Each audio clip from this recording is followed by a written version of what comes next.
Hello, this is Darrell Castle with today's Castle Report.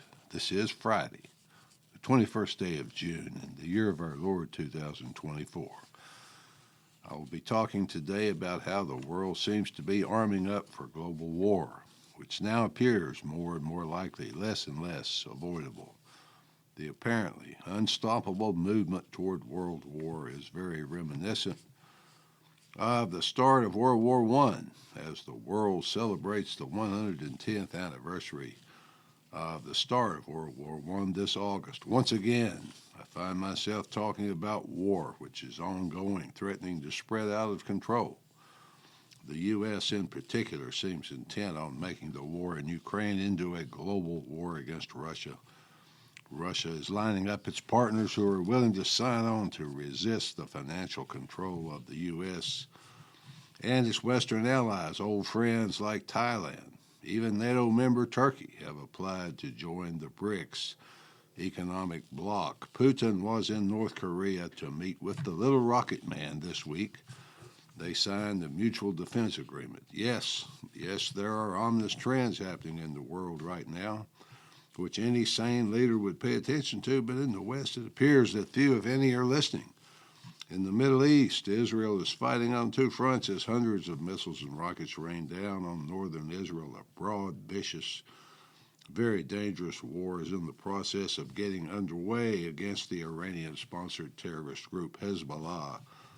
Hundreds have already died. In Ukraine, the United States has a proxy, or ally if you prefer, which is led by a president who refused to allow elections to be held, refuses to leave office after his term expired. Mr. Zelensky is, therefore, an illegitimate leader, or if you prefer the term, a dictator. He is what the Democrats in the United States have accused Donald Trump of being. Mr. Putin tells us that the longer the range of U.S. missiles being fired into Russia, the deeper the buffer zone between Ukraine and Russia will have to be. In other words, the missiles accomplish nothing positive and have many negative results. The missiles and any other weapons sent to Ukraine cannot resurrect the depleted and dead Ukrainian army, so it seems to me to be an excuse to involve NATO in a broader war, an excuse for NATO troops in Ukraine. Let's find a way to make it worse if we possibly can. Never, ever seek peace.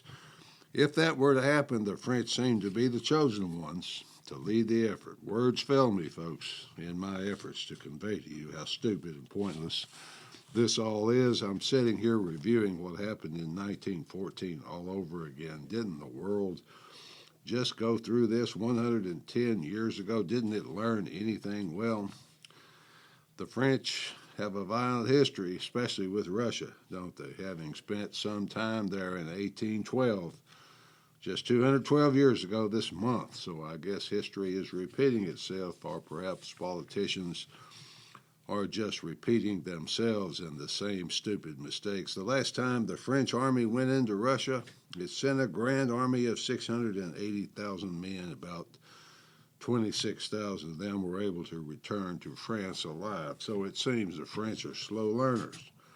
Despite the French people's efforts to rein in their out-of-control politicians, nothing seems able to slow the egotistical drive toward war of Emmanuel Macron in recent parliamentary elections. Marine Le Pen's Conservative Party beat Macron's pro-mass immigration, pro-war, there is no such thing as French people party, but that doesn't seem to have stopped his drive to get France into a world war. President Biden just made a deal with Ukraine to supply funding and weapons for 10 years. There's absolutely no advantage or benefit to the United States in that agreement whatsoever. But that doesn't stop the rush toward suicide. I suppose it's a kind of insurance policy in case Trump wins the election, so that his hands would be tied and the madness would continue. It seems pretty simple to me that the more weapons the U.S. sends to Ukraine, the less it has available for its own defense, the less it has for the other wars it is fomenting around the world. Another thing about U.S. shipments to Ukraine and Israel as well is that adversaries have been able to examine the high-tech, cutting-edge U.S. smart weapons and develop countermeasures for them. The result is that the weapons are not so cutting edge anymore, not so smart anymore because they've been re-engineered and tested by our enemies. For example, the long-range missiles fired into Russia have allowed Russia to figure out how to jam the guidance systems coming from U.S. satellites, and so their targeting is no longer as accurate as it once was. The same is true in reverse regarding the U.S. Patriot anti-missile defense system and the Iron Dome anti-missile defense system supplied to Israel. The Russians and Iranians have hypersonic missiles. And if they're not truly hypersonic, what difference does it make? The point is they're getting through the defense system. Several of the defense batteries have been destroyed by those missiles. This comes at a time when it appears that U.S. politicians have lost touch with reality. If so, that would be very appropriate with all the videos, audio recordings evidencing President Biden's obvious lack of hold on reality. The U.S. media, including his Minister of Propaganda at the press corps, tell us that we're not seeing this. It's just fake news, just fake. We're not seeing it. For example, when he was in Italy for the G7 conference, the heads of state were watching a skydiving exhibit arranged by Italian Prime Minister Giorgio Meloni. He wandered off from the group like some inattentive lost child. Prime Minister Meloni casually, without attracting attention, just went over, took him by the arm, and brought him back to the group. My opinion of her, already high, went up about 100% by the way she handled the situation. She then went on to defy pressure from Biden to include statements supporting abortion on demand, as well as Pride Month in the G7 statements about the conference. No, she said, no, we will not do such anti-family things in Italy, as it would be, quote, profoundly wrong, end quote. So, good on you, Prime Minister, good on you.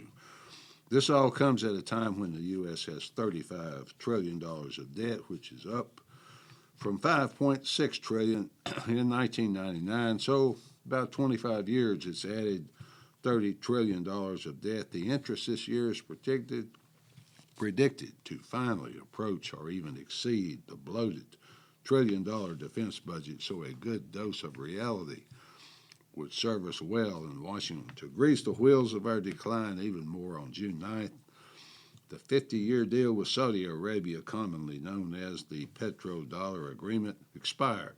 The Saudis said they would not renew it. Simply put, the deal allowed the U.S. to export its dollars and the Saudis to export their oil.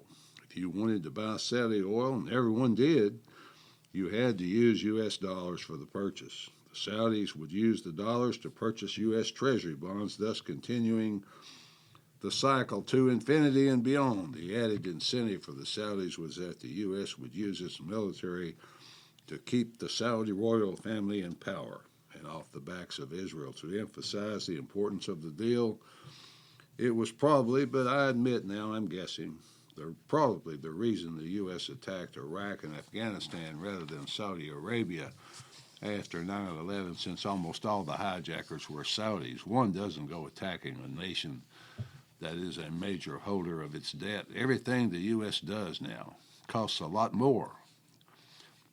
It costs us a lot more than it costs the people they do it to. For example, the U.S. and U.K. navies have been fighting the Houthis in the Red Sea and the Gulf of Aden in an effort to keep shipping lanes open. The primitive Houthi tribes, supplied with missiles and drones by Iran, have proven incredibly resistant to annihilation. According to reports of the U.S. military, more than $1 billion has been expended in munitions alone. The Navy has conducted bombing strikes inside Yemen, but I get the feeling that if the U.S. Navy dropped a nuclear bomb on the desert, the Houthis would crawl out of the rubble with an anti-ship missile. Remember that every time President Biden has some new, quote, gun control measure, he comments on the idea that arms were necessary to the founders to rein in an out-of-control government. In other words, to resist tyranny, guns are necessary and a right of Americans. He always gives the same response he gave the other day, just a little slurred. If you want to fight the government, he says, you can't do it with guns. You need F-16s and nuclear weapons. Well, Mr. President, I have to point out and remind you that after 20 years of war, you offered an unconditional surrender of American forces with all its weapons to a bunch of primitive cave dwellers in Afghanistan. They had no F-16s, no nuclear weapons, just their guts and their blood, but they drove the U.S. powerful high-tech military out of their country. The Houthis have proven to be made of the same stuff. The Red Sea, still a deadly corridor. Many companies are avoiding it because of those primitive tribes with their gunboats and their missiles, as well as some drones from Iran. The story of Joe Biden's lack of understanding of what the modern world is like is illustrative of what the U.S. government has apparently come to believe through its captive media has been able to convince the American people of. The story is the U.S. is invincible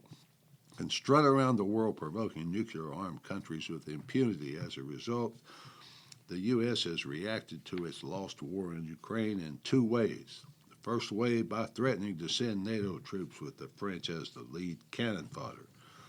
The second is to supply ever longer range missiles to hit deeper into Russia, I suppose, to provoke Russia to attack a NATO country, thus justifying something they apparently already intend to do, to keep all this madness going, to keep the plates in the air for a few more days. The U.S. House of Representatives last Friday, or 1 week ago today, passed the National Defense Authorization Act, or NDAA, by a vote of 217 to 199, largely but not totally along party lines. The Republican majority managed to get several amendments added to the bill in an effort to prevent some of the social engineering being conducted in the military right now. Most Democrats voted against the bill due to the conservative amendments. Most Republicans voted in favor, so we will see what the Senate does with it very soon. Continuing the theme of our title, and in preparation for global war. The bill also contains an interesting new section that might be of interest to anyone between the ages of 18 and 26. Most people apparently don't know this, but all American males are required to register for the draft when they turn 18. Most people just ignore the requirement. I would guess that many don't even know about it. Apparently, the Democrats are anticipating a big global war because the Democrat amendment added to the NDAA just passed by voice vote.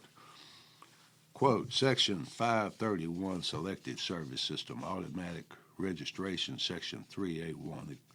Except as otherwise provided in this title, every male citizen of the United States and every male person residing in the United States between the ages of 18 and 26 shall be automatically registered under this act by the Director of the Selective Service System, end quote. So, if the bill passes in its current form, Congress will take steps toward automatic conscription of your children.